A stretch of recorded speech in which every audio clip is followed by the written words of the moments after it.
لارجێک مینەرانی گەلی کوردستان سڵامەتان لێبێ خۆشحاڵمە میێوارێژ گەرما و گەرمتان پێشکەش دەکەم. حیزبە سیاسیەکان لە عێراقدا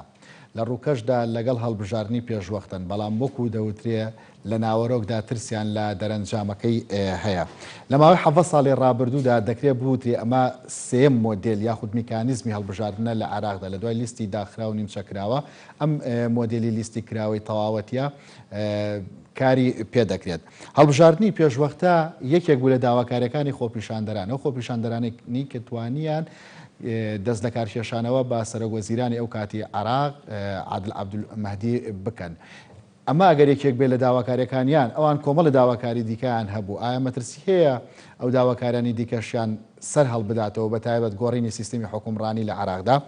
بۆ کورد هەڵبژاردننی پێشوەختە چ مانا و لێکدانەوەیەکی بۆ دەکرێت؟ وەک دەزانن چەند ڕۆژێکە حیزبە سیاسیەکان لە کوردستان لە کۆبوونەوەدان بە تایبەت ژووری هەڵبژاردننی ئەم حیزبە سیاسیانە بۆی بکەونە سەر دەرەنجامک و داڕشتەیەک بۆی کە چۆن مامەڵە لەگەڵ ئەم یاسای هەڵبژاردننی پێشوەختەیەدا بکەن، هەرچەندە کە پاشکۆی یاساکە ماوە. بەرحاڵ لە گەرماوگەرمی ئێوارەدا قسە لەسەر کورد و هەڵبژاردننی پێشوەختە دەکەین لە عێراقدا. لە ئەستۆدیۆ بەڕێز هاوڕێ تۆفیق وەکو مافناس لەگەڵمدایە، هەروەها لە کەرکووکیشەوە بەڕێز عەلی قەڵایی وەکو چاودێری سیاسی لەگەڵمدایە. بەخێر بێن بۆ گەرماوگەرم. بەڕێز هاوڕێ لای جەنابتەوە دەست پێ دەکەم، هەرچەندە تا نزیکتر بینەوە لە بەهەڵبەتی هەڵبژاردننی پێشوەختە زۆرترین پرس و بابەت لەگەڵ خۆی دادەهێنێ، بەڵام ئەو پرسیارەی کە سەرەکیە لەم پرسەدا ئەوەیە کە مەبەست چییە لە هەڵبژاردننی پێشوەختە لە عێراقدا و بە تایبەت چ جیاوازیەکی هەیە لەگەڵ هەڵبژاردنەکانی دیکەیە؟ سوپاسانەکەم. دیارە ئێوە ئاگادارن لە 5-6 مانگی ڕابردوو هەندێک نابوو ڕاپەڕین، هەندێک ئەیانوت شۆڕش، هەندێک ئەیانوت خۆپیشاندانی گەورە لە شارەکانی باشووری عێراق و دواتر لە پایتەخت بە شێوەیەشی درێژخایەن دەستی پێکرد و لە ئەنجامە نزیکی 1000 کەسێک کوژران، زیاتر لە 10,000 کەس لە هەموو شارەکانە بریندار بوون. واتە ئەتوانین بڵێن خۆپیشاندانێکی ئاسایی یا ناڕەزاییەکی ئاسایی نەبوو. هەندێک گەیوت ئەمە ڕاپەڕینە، هەندێک گەیوت ئەمە سەرەتایەکی تازەیە بۆ گۆڕینی شێوەی بەڕێوەبردن لە عێراق. لە ئەنجامی ئەو خۆپیشاندانەیە هیچ ڕێگەیەک نەمابووە بۆ دەوڵەتی عێراقی کە خۆی لە تووڕەیی خۆپیشاندەران بپارێزێت. تەنانەت بارودۆخ گەیشتبەوە ئاسەی کە لە زۆر شوێن حکوومەت دەسەڵاتی نەمابوو، دامودەستگاکانی دەوڵەت لە هەندێک لە پارێزگاکان کەوت بۆ دەست خۆپیشاندەران، بارەگای حیزبەکانیان سووتان بوو، بارەگای دامودەستگای دەوڵەتیان سووتان بوو. بە کورتی بۆ ئەوەی کە ئاوێ بکەن بە ئاگری تووڕەیی خۆپیشاندەرانە، حکوومەتی عێراقی پەرلەمانی عێراقی ڕازی بوون کە هەڵبژاردننی پێشوەختکەن و بە خەڵک بڵێن ئێمە وەڵامتانینەوە، حکوومەتیشی تازە پێگەێنین، پەرلەمانیشی تازە پێگەێنین. هەڵبژاردننی پێشوەخت دواتە ئەو ویلایەتەی کە لە عێراق هاوڕێکە هەڵبژاردن بۆ 4 ساڵە پێشیان خست. ئێمە هێشتا کە تەمەنی ئەم 4 ساڵەی پەرلەمان و حکوومەتی هەڵبژێراوی عێراق تەواو نەبووە. بۆیە لە زۆر وڵاتە کاتێک کە ئاشوبێک کێشەیەک ڕۆیە سەرۆکوەزیران دەست دەکارە شێشێتەوە، ڕێگەیەک نامێنێ بۆ ئەوەی کە کێشەکانی لێ چارە بکەن، هەڵبژاردننی پێشوەختەکەن. ئەمە هەڵبژاردننی پێشوەخت.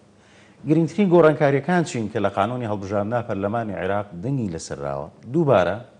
ئەگەر لیان ڕاد بگرم پێش بچینە سەر یاساکە هەر تاواکاری بە وشەکە، یعنی کەواتە هەڵبژاردننی پێشوەختە ئازارشکێنەکە لە گەلانی عێراق درێت. ئەتوانی بڵین ئەمە دڵخوازی تووڕەیی شەقامی عێراقە، دڵخواز و ڕازی حیزبە سیاسیەکانی عێراق نییە. تەنانەت هەر بۆ زانیاریت خۆپیشاندەران بەرنامەیان هەبوو کە هێرش بکەنە سەر بینای پەرلەمان لە بەخا، یعنی هەڕەشەی ئەوانە کرد کە پەلاماری پەرلەمانێن و هەمومان لە تەلەڤیزیۆنەکانەوە ئەمان بینی، لە تۆڕ کۆمەڵایەتەکانمان ئەمان بینی ئەو پردەسەرێکی کە ئەپەڕیەوە بۆ ناوچەی سەوست لە بەغا کە لەو بەرهێزە ئەمنیەکان بوون، لەمبەر خۆپیشاندەران بوون، هەموو هەوڵیشانەیە کە ئەو پردە بە هەرچۆنێ بێ پەڕنەوە، ینی ئەو پەڕینەوەی مانای وا بوو پەلاماردانی پەرلەمان، پەرلەماندانی حکوومەت. بۆیە پەرلەمان بە پەلا قانونیشی دەرکرد. ڕەنگە ئەم قانونە کەمترین وتووێژ و گفتوگۆی بەسەرا ڕۆیشت بێ، بەڵکو قانونیشی پەلە پڕوسکێ بوو، بە پەلە بوو، خێرا قانونەکەیان دەرکرد و قانونەکە لە بنشینە خۆی ناتەواویشە. یعنی ئەتوانە بڵام یەکێکە لەو قانونە سەیرانەی کە قانونیشی ناتەواوە، چکە لە ناو قانونەکەی ئاڵێ بازنەکانی هەڵبژاردن لیژنەی قانونی دەریەکە، تا ئێساکەش لیژنەی قانونی دەری نەکردووە. گرنگترین شتی ناو قانونەکە کە پەیوەندی بە هەڵبژاردننی پێشوەختەوەی ئەمانەیە. یەکەم لیستی حیزبی بەپێی ئەم قانونە نەماوە. جاران هەموو حیزبەکان کە هەڵبژاردن نەکرا ئەچوون لیستیشان پێشکەشی کۆمیسیۆنە کرد. ئەمە لیستی یەکێتی نیشتیمانی، ئەمە لیستی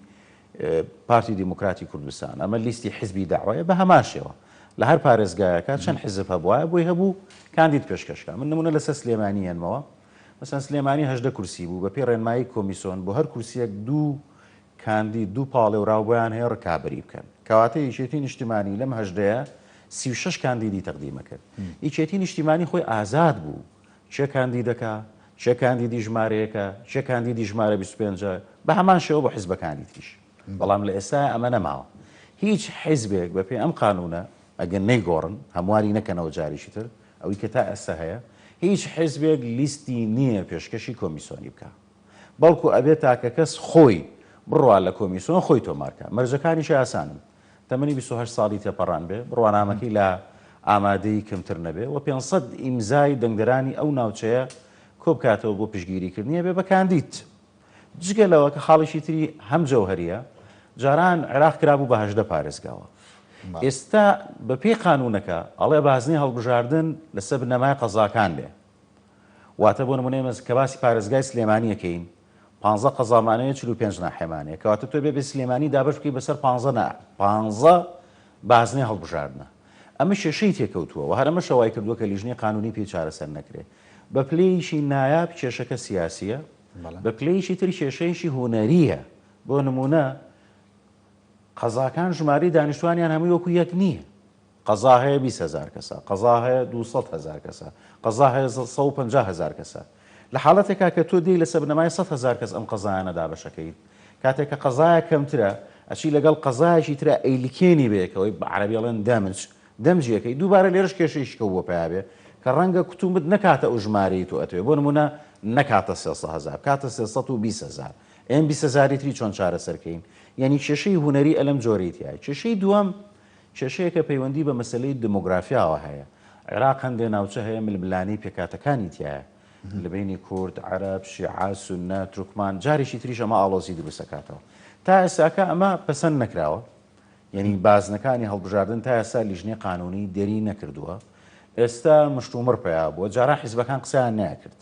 لە تووڕەیی شەقام بەترسان. من مەبەستم حیزبەکانی عێراقا، چکەم خۆپیشاندانە بە پلەی یەکەم ئەتوانی بڵێن خۆپیشاندانیشی عەرەبی شیعیە، نەخۆپیشاندەرانی کوردن، نەخۆپیشاندەرانی عەرەبی سونەن. ئەمە خۆپیشاندان و داواکاری و ناڕەزایی خۆپیشاندەران و هاوڵاتیانی عەرەبی شیعەیە لە بەغا و لە سونە. ڕاستە لە خۆپیشاندانەکانی بەغا ژمارە سونەش بەشداری کردو، بەڵام ئەگەر تۆ دیقەت بی نە لە مووسڵ، نە لە ئەنبار، نە لە سلێمانی، نە لە هەولێر، نە لە دۆکیش خۆپیشاندانێک نەبوو. یعنی ئەو خۆپیشاندانانە بە ئەوانە ناسرێتەوە. زۆر باشە. هەر تەواوکاری بۆم بابەتە کە بچینە ناو بابەتی سەرەکی گفتوگۆکەوە. ئەگەر لە عێراقدا حزب ئەم کێشانەی دروست کرد بێ کە هاوڵاتیان خزمەت گوزاریان نەبێ، هاوڵاتیان وەکو پێویست بە دەنگ تەنانەت پرۆسی دەنگدانی شەو نەبن، ینی بینیمان لە دوای هەڵبژاردندا لە عێراقدا ڕێژەی بەشداری هاوڵاتیان لە خوار لە 150 بوو. پرسیارەکە ئەوەیە بەڕێ ساوڕێ، ئەگەر حیزبی سیاسی نەتوانێت وەڵامی داخواسی هاوڵاتیان بداتەوە، تاکە کەس ئەتوانێت ئەو وەڵامە بداتەوە، ئێستا لە ئەنجومەنی نوێنەرانی عێراقدا ئەگەر 15 حیزبی سیاسی جیاواز بن، ئەو وەختە 320 ئەوەندە کەسی جیاواز ناچێتە ئەنجومەنی نوێنەرانی عێراق. بێگومان ئەمە دوو بەشە. یەکەم ئەمە ئەزمونێکی تاقی نەکراوەیە لە عێراق، توانین بڵێن ئەزمونێکی زۆر تازەیە بۆ عێراق. لە وڵاتانی تر ئەم سیستەمە پەیڕۆکراوە، بەڵام شەشەکانیان وەکو عێراق نەبووە و لە هەندێک لە وڵاتانی کە ئەمە پەیڕۆکراوە سەرکەوتوو بووە. بەڵام پرسیارەکە ئەوەیە، یەکەم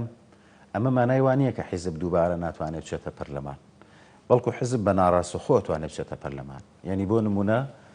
یەکێتی نیشتیمانی کوردستان تۆ کاندیدەکە، تۆ خۆت ئەڕۆی بۆ کۆمیسیۆن خۆ تۆمارەکەی وەکو کاک یوسف، هەموو ئەو پرۆسەیەکەی، بەڵام پشگیری سیاسەتەکانی یەکێتی نیشتیمانیەکی یەکێکی کە ئەڕوات خۆی تۆمارەکە وەکو کاندیدێک پشگیری حزبی داواکە، پشگیری گۆڕانەکە، پشگیری ئیسلامیەکەکە. جارێکی تر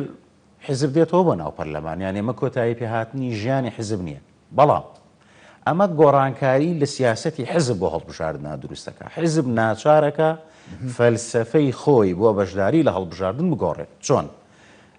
ئەم جارە لەبەرەوەی کە لیسی تاکە کەسیە، خەڵکیشی زۆر خۆی کاندیدەکە، کەواتە حزب ناچارە بە دوای چیا بگەڕێ، ناچارە بە دوای کەسایەتیە خاوەن پێگە و متمانەکراوەکانی ناو خەڵکا بگەڕێ. جاران زۆر ڕەنگە ئەوڵە پێویستی بەمە نەبوو بێت، چکە لیستی خۆی هەبووە، ئەندامەکانی خۆی هانناوە، بەڵام ئێستا نە. ئێستا تەنانەت ئەگەر تۆ بتەوێت وەکو حزبێک ئەلیف کاندید بکەیە بێت تۆ بچی داوا لە ئەو بکەیت بڵێ پشگیری سیاسەتەکەی من بکەن نەک ئەو بێ بۆ لای دەستگاکەی تۆ. زۆر باشە بەڕێز عەلی قەڵای چاودێری سیاسی کە لە کەرکووکەوە لەگەڵماندا ئێمە لێرە گفتوگۆمان کرد لەسەر ناوەڕۆکی یاسای هەڵبژاردنەوە جیاوازیەکانی. پرسیارەکە بۆ تۆ بە ئەوە بێ حیزبی سیاسی لە عێراقدا دەبینین لە ڕووکەشدا لەگەڵ هەڵبژاردننی پێشوەختن بەڵام لە هەمان کاتدا ترسیان هەیە لە ئەنجامەکەی ئەوە چکۆ پیان وایە ئەوانە پێگیان وەرناگرنەوە. پرسیارەکە وی هەڵبژاردننی پێشوەختە مەترسی لەسەر حیزبی سیاسی لە عێراقدا دروست دەکات؟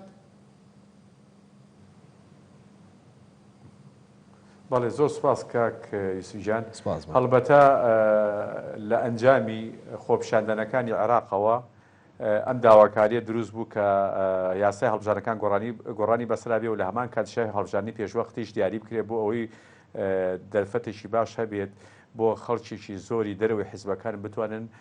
دەرفەتی ویان بۆ ڕۆخسێ بتەن مشارەکەی انتخابات کەن و خۆیان کاندید کەن و ئەم وەزع سیاسی کە لە عێراقا لە ئاکامی دروستبوونی حکوومەتی عێراقی لە دوای هەڵبژاردنەکانی 2010 کە دروست بوو کە تاعنێکی زۆر کرا بە شێوە لە شێوەکان کە بێتە مای ئەوەی ناڕازایکی زۆر حکوومەتێک نەتوانێت داخوازەکانی خەڵ جەماوەر جێبەجێکە بۆ هۆی ئەوەی کە خۆپیشاندان دروست بێت لە دوای خۆپیشاندنەکەش ئەم داواکاریانە ئاشکراکە و ئێستاش بەشێ لە حکوومەتی عێراقی پیکە پێشتریش هەبوو وای لێ هات ئەم حکوومەتە بەڕاستی کۆتایی بە تەمەنی بێت و حکوومەتیشکەی دروست بێت و بە سەرۆکاتی کازمی کە ئەلانی پێشوەختی هەڵبژاردنەکانی کردەوە بە پشتیوانی مەرجعیە و هەندێک هێزی کە لە عێراق و لە دەرەوەی عێراقێ بە تایبەتی لەلایەنی یوێنەوە پشتیوانیشی باشەکەی لەسەر ئەم مۆزوعی هەڵبژاردننی پێشوەخت. ئەمە لە حەقیقەتدا بەدیوێکە بۆ کەمکردنەوەی هەیمەنە و هەژمووی دەسەڵاتی حیزبە گەورەکانە لە ڕاستیە ئەستن ئەیانەیە بە شێوەیەکان هەیمەنە و هەژمووی ئەم حیزبە گەورانی کە لە عێراقا وجودیان هەبووە کە بەدیویشکایە لەلایەن خۆپیشاندەران و جەماوەری خەڵکی خۆپیشاندەری عێراقەوە کەەوەی لە ناو شارعیشی ئاڕوویداوە کە ئەم هێزارە تاوانبارن بە گەندەڵێکی زۆر کە ناتوانن چارەسەری داخوازیەکانی خەڵکن و ناتوانن خزمەتگوزاری تەواو و پێشکەشی دانیشتوانی سنوورەکانی خۆیان بکەن بەلەبەرەوە لەو ئاکامەوە هاتووە جا بۆیە ئامانجەکەش ئەوەیە لە حەقیقەتە بۆ کەمکردنەوەی ئەو هەیمەنە و ئەو دەسەڵاتی ئەو حیزبە سیاسیانەیە بەڵام لە ڕاستیە بەدیوێشکە حیزبی سیاسی دێتەوە ناو مەیدانەکە وەکوی کاکاوڕەش باسی کرد کە لیست نامێنێت کە لیستیش نەما کەسەکان خۆیان ئەتوانن وەک خۆیان تەقدیمەکەن و خۆیان کاندید دەکەن بەڵام ئەم جارە شێوازی کاندیدکردنەکەی بە شکڵێکی کەیە وەکو پێشتر نییە ئەم جارە بەدیوێکە کەسەکان دەنگ بۆ حیزب کۆکەنەوە پێشتر حیزب دەجی وەکوە کۆکردنەوە هەڵبەتە حیزبیش هەر هاوکار و پشتیوانیە کات پشتیوانیەکە بەڵام زیاتر کەسەکان ئەبنە کۆکەرەوەی دەنگ بۆ حیزبەکانیان و بۆی بتوانین وجودێکی باشی ئەو حیزبانە ناو پەرلەمانی ئایندەی عێراقا هەبێت و نفوز و پێگەی سیاسی خۆیان و پێگەی پەرلەمانی خۆیان بپارێزن ئەجینا هەدەفی ئەساسی ئامانجی سەرەکی کولی ئەم هەموو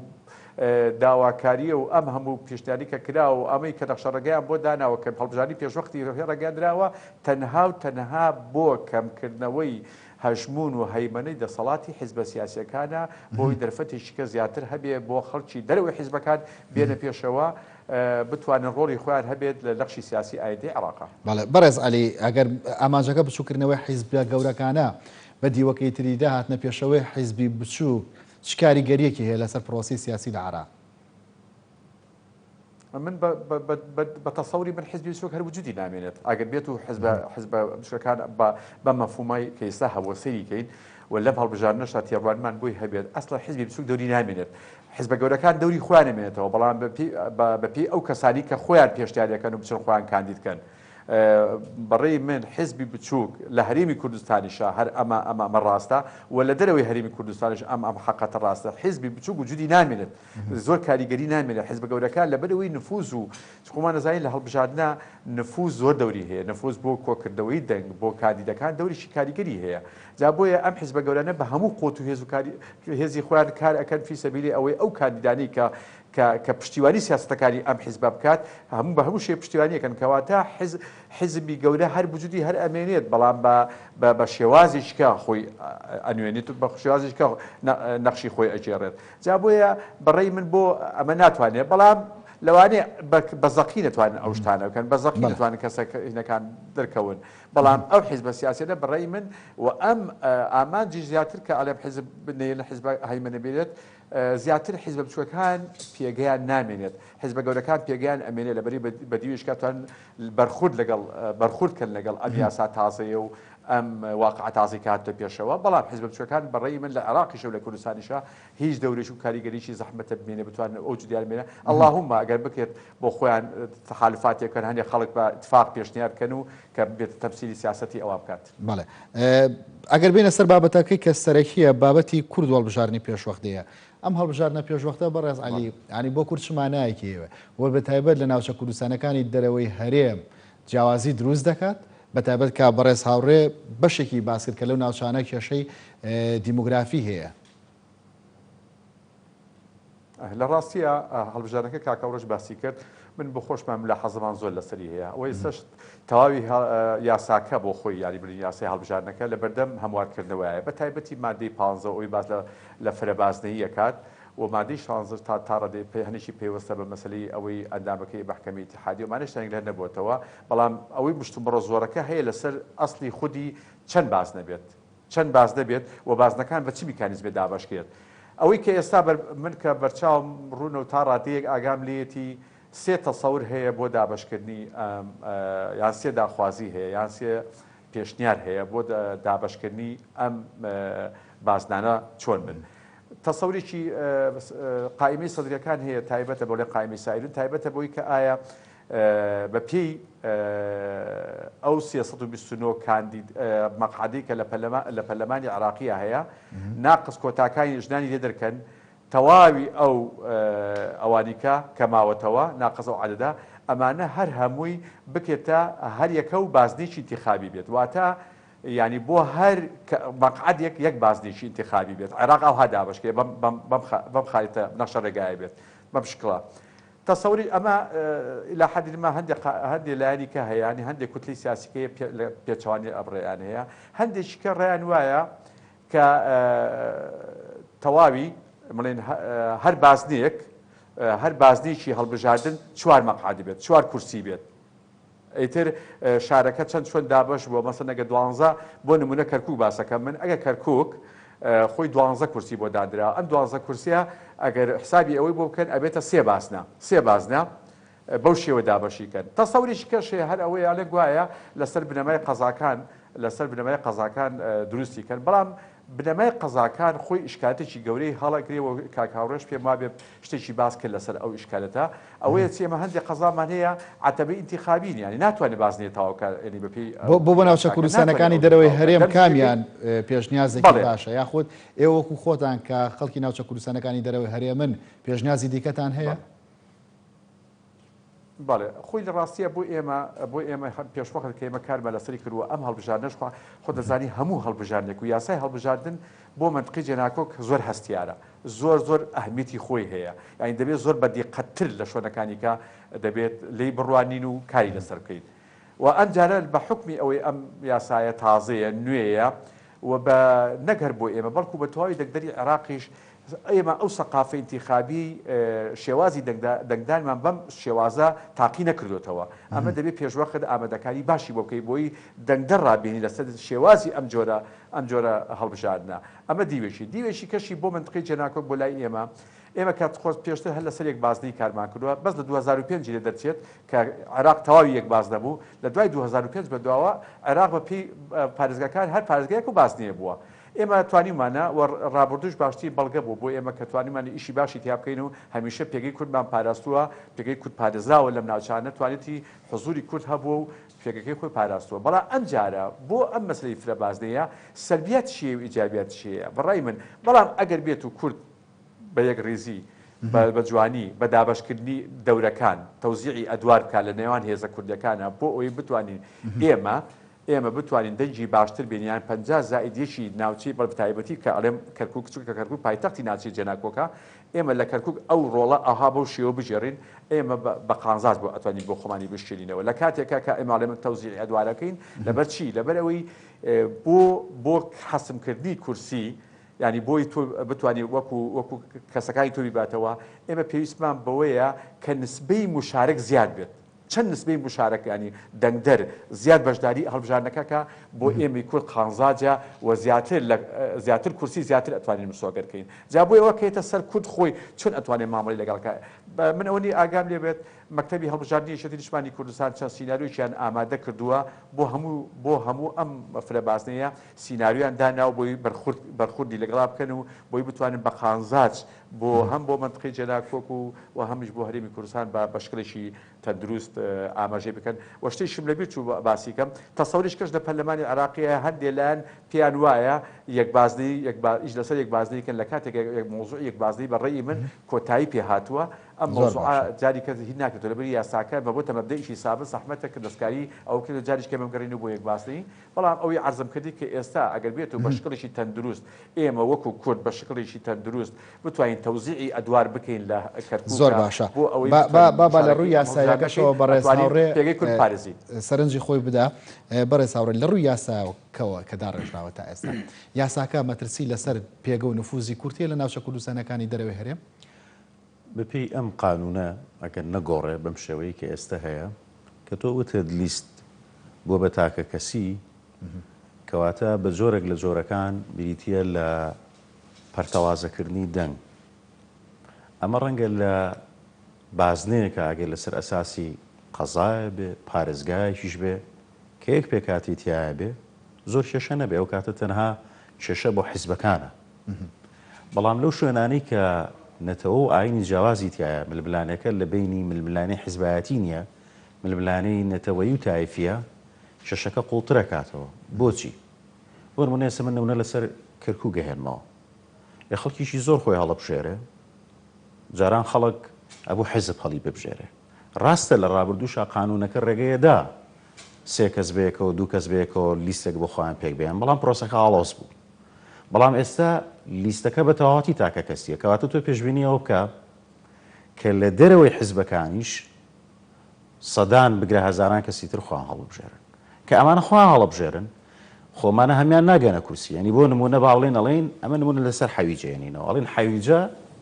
سێ کورسی بەرەکەوێت کەواتە هەموو قەزای حەویجە ئەگەر 200 کەسیش خۆی کاندید بکە کێبڕکیانە لەسەر سێ کورسی کەواتە تۆ خەڵکیشی ئێجگار زۆر خۆی هەڵبژاردووە خەڵکی بێلایانی تایە خەڵکی لانداری تایە خەڵکی تایە کە لایانی تر بە سیناڕۆپی و تۆ خۆ هەڵ ببژێرە لەم حاڵەتەیە دەنگەکان پەرتەوازە بن ئەم پرۆسەی کە تۆ بتوانی دەنگەکانی خۆ کۆ بکەیتەوە زۆر قورسە تۆ گەر تێبینیم کەی لاڵبژاردننی ڕابردوو لە ناوچە کوردستانیەکان حیزبەکان بۆ هەوڵیانەیە هەمیان ببن بە یەک لیست کە سەریشی نەگرت هەوڵەکە بەس دەبەرەوە بۆیان و ژمارەیە حیزب هەیە لە ناوچەی مادەی 140 بەشداری ئەەکەن دەنگ ناهێنن ناگەنە کورسی بەڵام دەنگە سووتێنن یعنی بۆ نمونە نەوەی نوێ کۆمەڵی 1000 دەنگی هێنا بەڵام نەگەشتە ئاستیشی کورسی کۆمەڵی ئیسلامی بە هەمان شێوە بزوتنەوەی گۆڕان بە هەمان شێوە هاوپەیمانی بە هەمان شێوە ئەمانە دیموکرات بایکۆتی کرد بەڵێ پێشتری ژەم شێشە ئێرە بوو مەبەستم چی بوو خۆگەر ئەوانە بۆ نمونە هەر هەمیان بە جیان نەبوونە لە یەک لیستا بوونە ئەو ژماری کورسیەکانی کورد لە کەرکووک ئێستا زیاتر بوو باشە ئەم جارە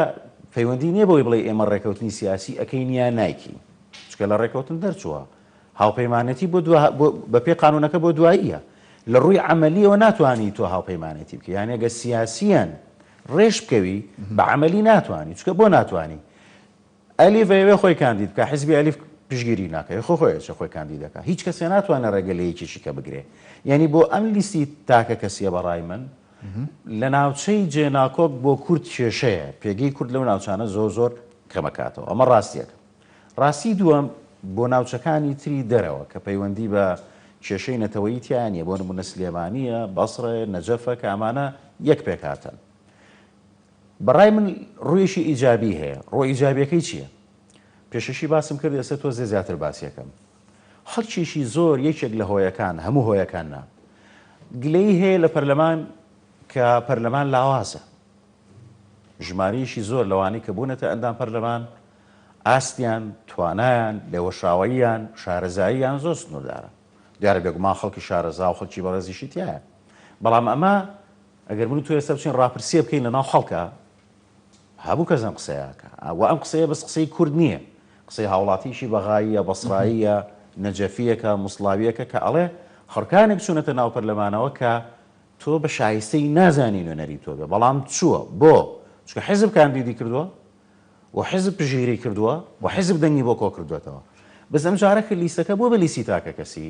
حزب ناتوانێت ئەم مجازەفەیە بکە،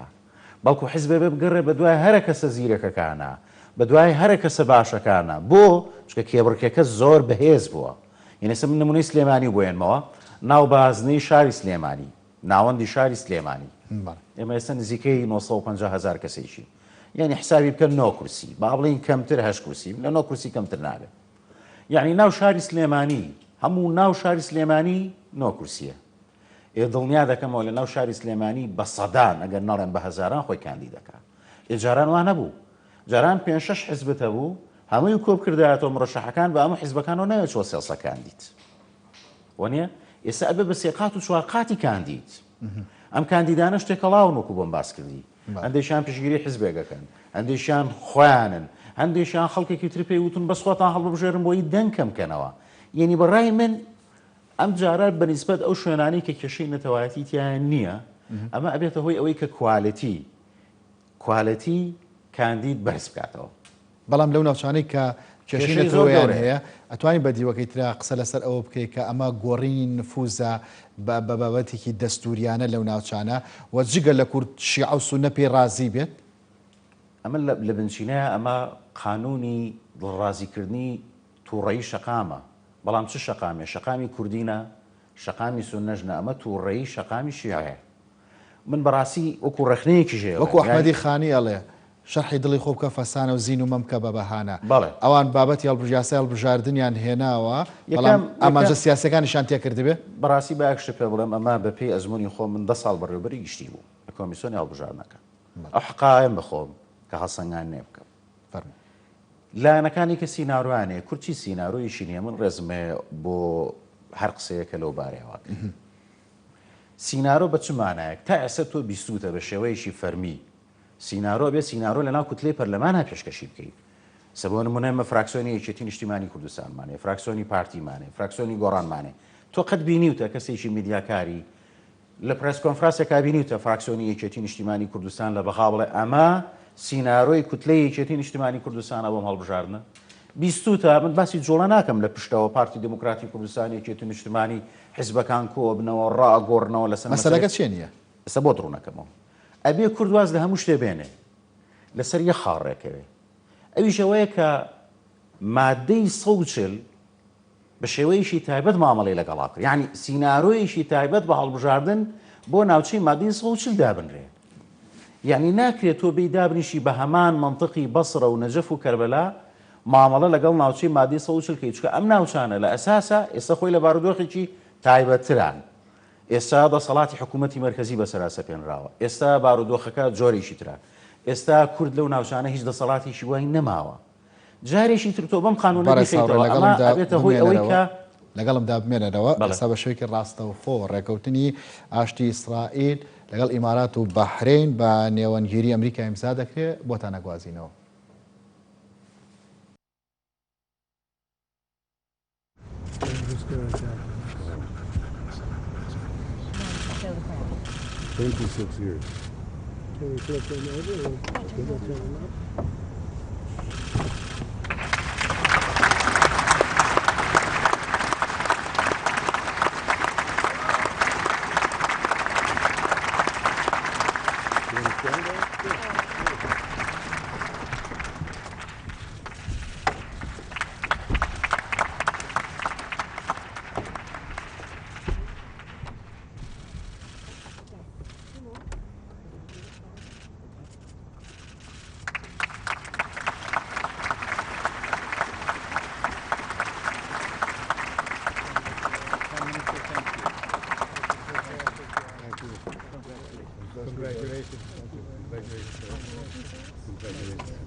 The President of the United States, the Prime Minister of the State of Israel, and the Minister of the Foreign Affairs.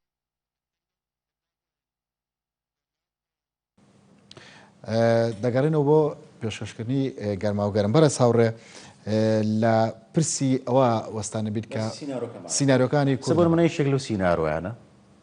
یعنی یەکێک لەو سیناڕوانە ئەوەیە کە بوو هەموو کوت لە کوردستانیەکان لەوێ کوب ببوونایەتەوە پێشنیاری ئەوە بکەن کە ناوچەی مادی 140 بە چەند ڕێگایەک ئەتوانرێت چارەسەر بکەین بۆ نمونە یەکێک لەو ڕێگایانە ئەوەیە کە چۆن کاتی خۆی عەرەبەکان تورکمانەکان داوایانە کرد کە هەموو شتێک دابش بکرێ بە یەکسانی لە نێوانیانە بکرێ بە 4 بەشەوە لەسەر بنشینەی دەنگدانی پێشوو بازنەکانی هەڵبژاردن لە ناوچەی مادی 140 جا بکرێتەوە لایەنەکانی کە خۆبۆڕی ناکەن وانە ئەمە گریمانە بەهێزەکەیە کە ئەوان بەمە ڕازی نابن باش ڕێگایشی تر لەو ڕێگایانە کە ئێمە ئەتوانین لەو ناوچەیە وەکو سیناریۆیشی بەهێز تەماشای بکەین بریتیە لەوەی کە ئێمە لانی کەم داوا بکەین مەسەن لە کەرکووک یەک باز نەبێ لە دیالە یەک باز نەبێ فرەبازنە نەبێ ئەگە فرەباز نەشەبێ لانی کەم ئێمە ڕێگە نین ئەنی ئێمە شتەکە باجار داوای ئەوە نەکەین هەموو عێراق چکە ئەمە داواکاریشی زۆر قورسە کورد بەتەما بێ باسی سیناریۆی هەڵبژاردن کا لەسەر ئاسی هەموو عێراق چۆ شارەکانی باشووری عێراق گڕی گرتووە ئێمە نابێ بە مەنتیقی سلێمانی و هەولێر و دووەک سەیری ئەوان کرین ئەبێ ئێمە ئێستا بەس لەم هەڵبژاردنە تەرکیز بکەین لەسەر ناوچەی مادی 140 و لێشن ناشارمەوە شیعەکانی عێراق زۆر ناوچەکانی مادی 140یان بەلاوە گرنگ نییە کە ئەڵەن بەلایەنەوە گرنگ نییە مەبەستم چییە و ناوچەیشی سونیە ڕاستە لە ڕووی سەروەریەوە بەلایەنەوە گرنگە بەشێک بێ لە حکوومەتی مرکزی سامانی سروشتی تایە بەڵام ئەوان ناوچەی دەنگدانی ئەوان نییە و ڕەنگە ئەوان ئاسوودەتر بن کورد لە کەرکووک زۆری نەبێ وەک لەوەی کە سونە زۆری نەبێت چکە ئەوان لە ململانەیەشی تایفی زۆر سەرسەختان ئەمانە بە قسە ناڵێن بەڵام ئێمە بە ئەزمون بینیمانە بۆیە هەقی وا بوو کە کورد لە گەشیعەکانە ڕێبکەوێ بڵێ بە ئەمە لە مادی 140 هەموو عێراق ناڵین هەموو عێراق بە ئێمە ناگۆڕێ خەڵکی بەسڕە ئێستا ئاوی خواردنەوەی نییە تۆ ناتوانین تو ڕێی خەڵکی بەسڕەدان بچێنیتەوە باڵام بارودۆخی کەرکووک سەلاحەدین دیالە مووسڵ ئێمە 4 پارێزگامانێ لەم 4 پارێزگایە داوا بکەین کە بە شێوەیەشی تایبەتی مامەڵی لەگەڵا بکرێ و هەمومان کۆ ببینەوە چەند سیناڕۆیە پێشکەش بکەین ئەوەی کە تا ئێستا هەیە من بینیومە بریتێ لەوەی کە بە تایبەتی پارتی دیموکرات باسی یەک بازنەیەکە بەڕای من ئەمە یعنی هەموو عێراق بکرێ بە یەک بازنە من ئەمە بە گریمانیشی زۆر لاوازەزانم چکە خەڵکی عێراق قبوڵی ناکە خۆمە بۆ کورد قازانجا بەڵام خەڵکی عێراق و خۆپیشاندەری عێراقی لە بەسڕە خۆی هەڵبژاردووە ئەڕێ من چۆن لە دووهۆک دەنگ کۆ بکەمەوە منەمێ لە شارەکەی خۆمان منەمێ لە قەزاکی خۆما کەسێکی ناسرا و دەربچم قسەی کۆتایی لە مەسەلەیە ئەم هەڵبژاردنە لە ڕاستیا چاودێرەکان ئەڵەن هەڵبژاردننی ئەمریکا و ئێرانە دەنگدەرەکان عێراقین کاندیدەکان عێراقین بەڵام هەڵبژاردننی ئەمریکا و ئێرانە چۆن ئەم جارە یەک لاییە بێتەوە کە ڕۆڵی ئێران لە عێراقا تەواو بێت یاننا چکە ئەمەی کە زۆر هانی هەڵبژاردننی پێشوەختەیە جگە لە خەڵک و خۆپیشاندەران ئەوەی کە لە پشت ئەم بابەتەوەیە ئەوەی کە ماکینەی سەرێکی ئەم مەسەلەیە ئەمریکایە ئەمریکا پێی وایە بەم هەڵبژاردننی پێشوەختە پەرلەمانێکی تازە دروستە بێ حیزبە شیوعی و حیزبە تەقلیدیەکانی تایە نەماوە کوردی قیادی کوردی تەقلیدی تایە نەماوە هەمیانە بن بە دۆستی ئەمریکی عێراقیشی مرکزی دروستکە ئێران خەرە ئەو دیەوە ئەمە ئەو سیناڕۆیە کە ئەوان ئیشی لەسەرەکەن بەڕای من سیناڕۆیشی زایفیشە زۆر باشە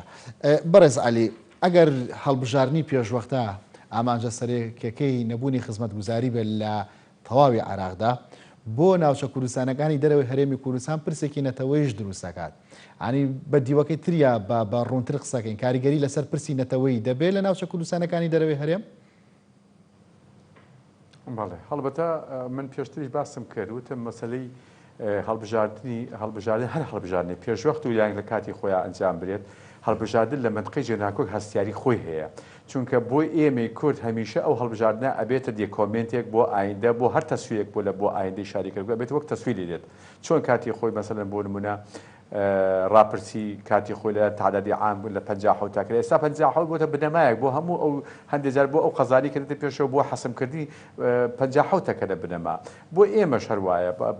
بە بەردەوامی بۆ کورد وایە چونکە کورد قەزەی مرکزیەکەی قەزەی منطقەی جێناکۆکە ئەمە قەزەی مرکزی کوردە دەبێت زۆر بە وریایی و بە هەستیاری و مامەڵەی لەگەڵ ئەم دووەکەیەکەی بەداخەوەی کە بنیش بیستم و پێشتریش کە هیمانە کرد کورد ڕوئیایەکی واضحی نەبوو بۆ منطقەی جێناکۆ کە چۆن بتوانێت لەم یاسای نوێی هەڵبژاردنە چۆن مامەڵەی لەگەڵاکە یان چۆن بەرخوردی لەگەڵاکە بە شکڵێکی تەندروست کە یان جیاکاری دروست کات ئەم ناوە خەسڵەت و خوسوسەتی تایبەتی خۆی تێ ببەخشێت بەداخەوە وەڵام ئێستاوی کە هەیە کاوەی کە بن ئاگام لێیە ئەمەیە کە ئەوان هاتوون لەگەڵ نەتائیجی ئەم وەزعی کە ئێستا خەریکە دروستە بێت و بۆ چەند بازنەیی و چۆن دابشکردنی بازنەکان ئاهاتوی لەگەڵ ئەمە بەرخوردەکەن قساەکەن تەعاملەکەن و مەسەلەی خەدەمات و مەسەلەی مۆزوعی کورد و پێکاتی وەکو مەسەلێکی پێکاتی لە کەرکووکە ئەمە زۆر گرنگە ینی بۆیە ئەڵێم ئەگەر بێت و ئێمە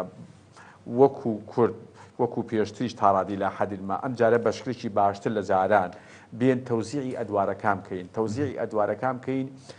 ئەتوانین ئێمە ئەو ململانێ لەرێ ئەم جارێکی تریژە و دەستەواژێ و بەکارهێنا کاڵی تەوزیع ئەدواری چۆن ئەتوانێت ئەم ڕۆڵانە دابەش بکرێتەوە بەڵێ من مەبەستم چییە لەمە لە تۆزیە دوو شتێ من حەزەکەم بە چاوڕێکی باشتر بدەم ئێستا مەسەلەن بۆ لە منطقەی جێناکۆک با بە دیاریکرایی کەرکووک باس بکەم کەرکووک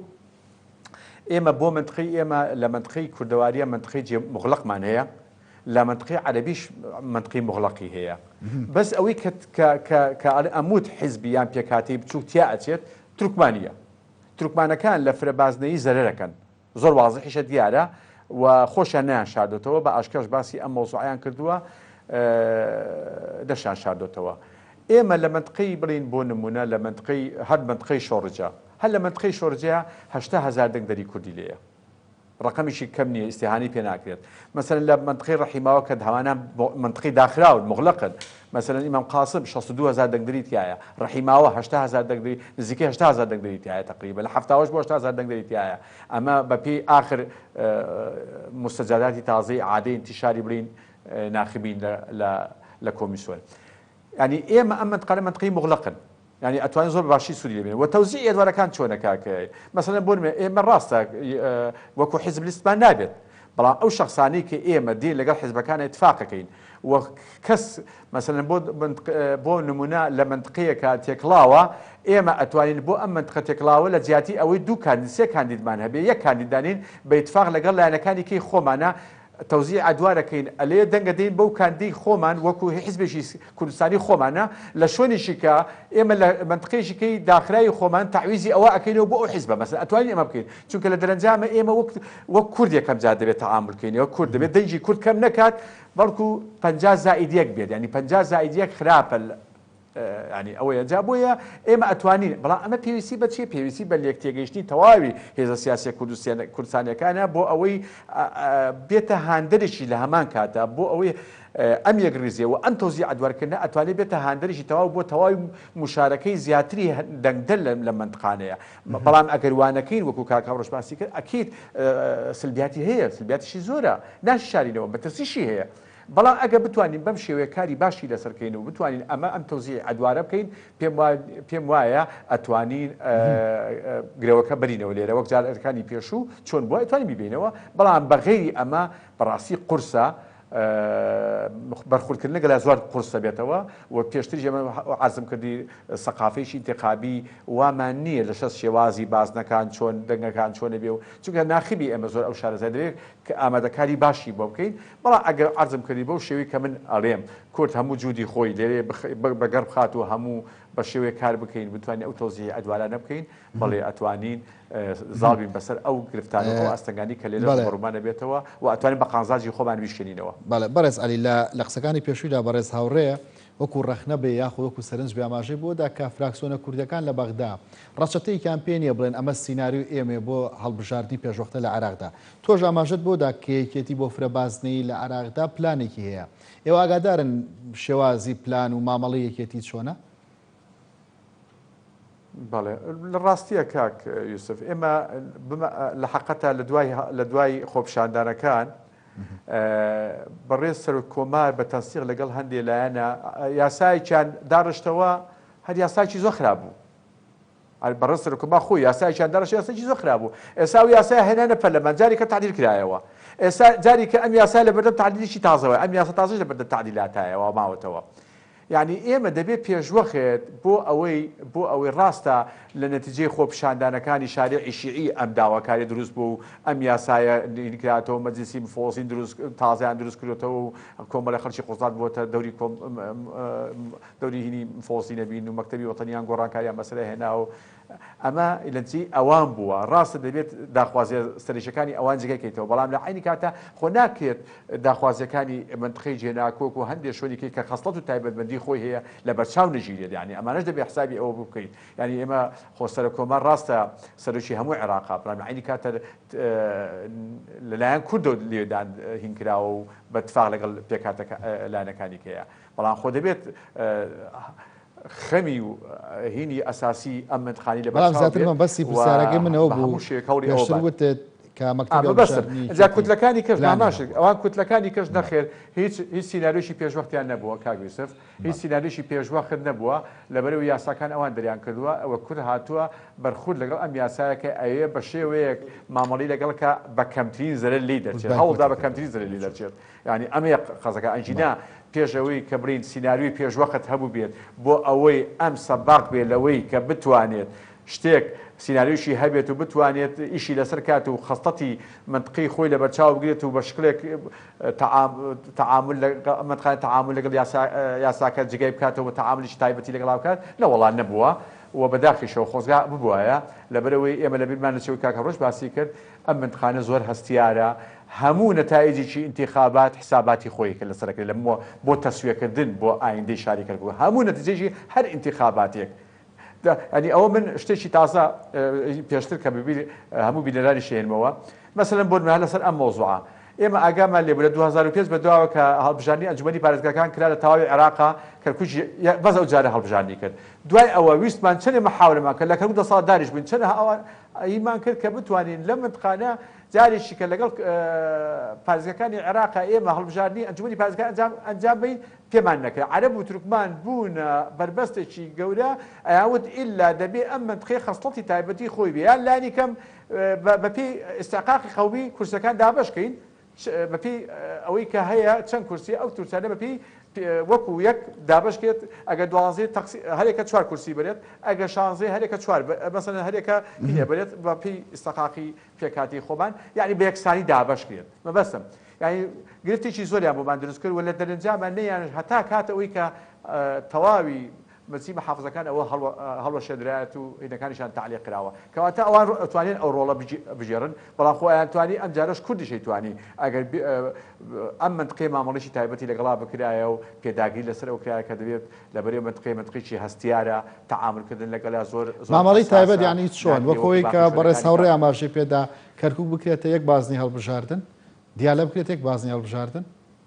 ئەوە بەڵێ ئەوە یەکێکە لە سیناریۆکان لە چێ لە سیناریۆکانە لەبەرەوەی چییە لەبەرەوەی تایە منطقێکی تایە ئەگەر بێت یەک باز نەبێت ئەتوانی ئەو کاتە هەموو دەنجی نەتەنجی عەرەبە فەوتێت لە هیچ بازنێک هەموو یەک بازنێکە دەنگانی چی نافەوتێت و دەنجی کوردیش نافەوتێت و دەنجی تورکمانیش بە هەمان شێوە نافەوتێت بەڵام لە بازنەکانەوە نییە لە بازنەکان دەنجی لە بازنێک لە دەنجی بۆ بازنەکەی کە ناچێت و ئەشفەوتێتیشانی بەڕاستی ئەبێتە تەسقیری فەردی دروستەکە لەم حاڵتەیە ئەجا بۆیە لێرە هەستیارە لەبەرەوەی تاسیری لەسەر پێکاتەی نەتەوەی دروستەکات لەوانەیە ئێمە بۆ خۆمان هەندێک گرفتمان کەمتر بێت چاو لەگەڵ هەندێک پێکاتی وەڵە بچووک لە ڕووی عەدەدەوە کە بچووکێکن لە ئێمە ینی ئەوان زیاتر زۆر دەکەن بەڵام ئێمە زەری هەریتاکەین بەڵام ئەگەر وتم زەرەرەکە بەو شێوەی کە ئێمە بەنامەی پێشوەختمان هەبێت و بتوانین بە شکلێکی تەندروست ئەوە بکەین بەڵێ ئێمە توانین بە کەمترین زەرەر و ئەتوان تا ڕادێ خانزات شکل لێ دەرچین بەڵام بەو شێوەی کە من پێشنیارێکم ئاوها بێت بەو شێوە ئەنجینە بەخێری ئەوە پێم وابێت هەموو بای خۆمان زەرەریتیاکەین لەم زۆر باشە بەڕێز هاوڕێمە دوایین سەرنجی بەرنامەکە لای جەنابێت بە کورد کە یاسای هەڵبژاردننی بایکۆت کردبێ ئەتوانێت لە داڕشتنەوەی پاشکۆکەدا و بەتایبەت ئەوەی مادەی 15 هەڵە نەبمەوەی فرەبازنەیەەکە ڕۆڵی خۆی بژێڕێت کورد ڕۆڵێکی وای نابێ بەڵام بۆ مادەی 140 کورد ڕۆڵی سەرەکی ئەوێ لەبەر دووهۆ وەیەکە ئەوەیە کە ئێستا ئەم هەڵبژاردنە ئەم جارە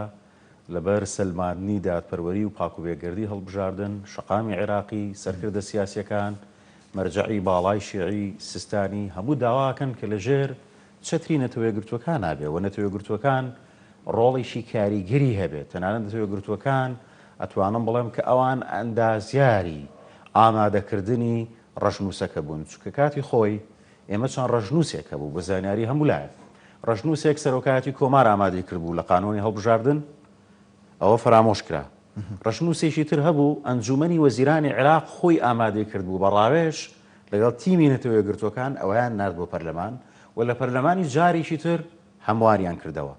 ئێستا دەوری نەتەوەیەگرتووەکان زۆر بەهێزە و نەتەوەیەگرتووەکان ئەم هەڵبژاردنەی بۆ گۆڕینی شێوەی بەڕێوەبردننی حکوومەتی خەدەمیە ئاو کارەبا ژیان گوزەران ملیشیان نەمێنێ لەبەرەوە نەتوێگرتوەکان زۆر بەلایەوە گرنگەکە لەو ناوچانە کە ململانی نەتەوەی و ئاینی هەیە شەڕ ڕوونەیە چارەسەرێکی گونجاو بدۆزێتەوە بۆیە کورد ئێستا بەختی هەیە هەوڵەکانی یەخا لەگەر نەتەوەیەگرتوەکان هەوڵ و کۆششێکی گەورە بە و بە تایبەتی لە مۆزوعای کورد بەتەنیا نیە مەسیحەکان و تورکمانەکانیش ئەوان زەرمەنی یەکەمن لە مۆزوعە لە مادەی 140 ئەوانیش لەگەڵ خۆی کۆبکاتەوە بەیەکەوە بچرە لە تۆیەگرتوەکان بچنە لای کوتلە سیاسیەکان کاریشی وا بکەن کە لە ناوچەی مادەی 140 سینارۆکانی هەڵبژاردن جیاواز بێ ئەگەر نا ئەوەی کە تۆ بڵی لەسەر ئاسی هەموو عێراق من قانونەکەوا لێ ئەەکەم بەو جۆرە بێ کە منەمەوێ ئەمە نێژگا حاڵە چکۆکو باسم کرد لەوێ بارودۆخەکە تەواو لە ئێمە جیاوازە بەڵام ئێمە لێرە ئەگەر حزبی ئەلیفیش بیدۆڕێنێ هەمومان کوردی یعنی لە سلێمانی با بڵێن یەکێتی نیشتیمانی دەیێنێ نەخێر یەکێتی نیشتیمانی نایێنێ حزبی ئەلیڤێنێ بەڵام بە نەتیجە هەر کووردە بەڵام مادەی 140 وەکو کاک عەلیش باسی کرد ئەمە مەسەلەی خاکە مەسەلەی مێژووە ئەمە وەکو تاپۆیەکی نەتەوەیی وایە کە تۆ چەندها ساڵە تێکۆشایی لە پێناوی مەسەلەیەکا کە پێڵێن مەسەلەی خاک و نیشتیمان مەسەلەکە مەسەلەیەکی ئاسان نییە مەسەلەیەکی بەزەوە نییە بڵێ هەڵبژاردنە و کووسیەکانە بۆیە من لێرەوە پێشنیارەکەم بۆ فراکسیۆنی یەکێتی کە تکایە لەگەڵ فراکسیۆنەکانی ترا با خلافتان هەبێت لەگەڵ یەکە تیمێکی هاوبەش دروست بکەن بڕۆن چن لەگەڵ ینی زۆر ئەم خاڕیان جەوهەریە تورکمان و مەسیحی و ئەوانە لە خۆتان کۆبکەنەوە ئەگە عەرەبی سوننەشە ئەوە زۆر باشترە کاتێک کە ئەمانەیشیان کرد لایەنەکانی کە دژی نین یعنی ئەوان کێشان نییە لەوەی لە کەرکووک و لە دیالە و لە مووسڵ هەڵبژاردنەکە چۆن بێ ئەوان کێشە سەرێکیەکان بەغایە نەجەفە کەربەلەیە بەسڕێ خۆپیشاندان لەوێ خۆپیشاندەران ئەڵێن ئەمانەوێ کۆتایی بەم حیزبانە بێنین کە گەندەڵیان کردووە کە دزیان کردووە قانونێکمان بۆ دابنین بۆی ئەوان تەواو بن بەڵام ئەوان بەلایەنەوە مهم نییە مۆزوعی کورد و تورکمان و شیعە و سوننە بە پلەی ئیمتیاز ئەم هەڵبژاردنەوە وەکو هەڵبژاردنیشی قەومی سەیر ناکەن وەکو هەڵبژاردنیشی خزمەتگوزاری تەماشاکەن زۆر باشە بەڕێز هاوڕێ تۆفیق مابنا سوپاس کە لەگەڵمان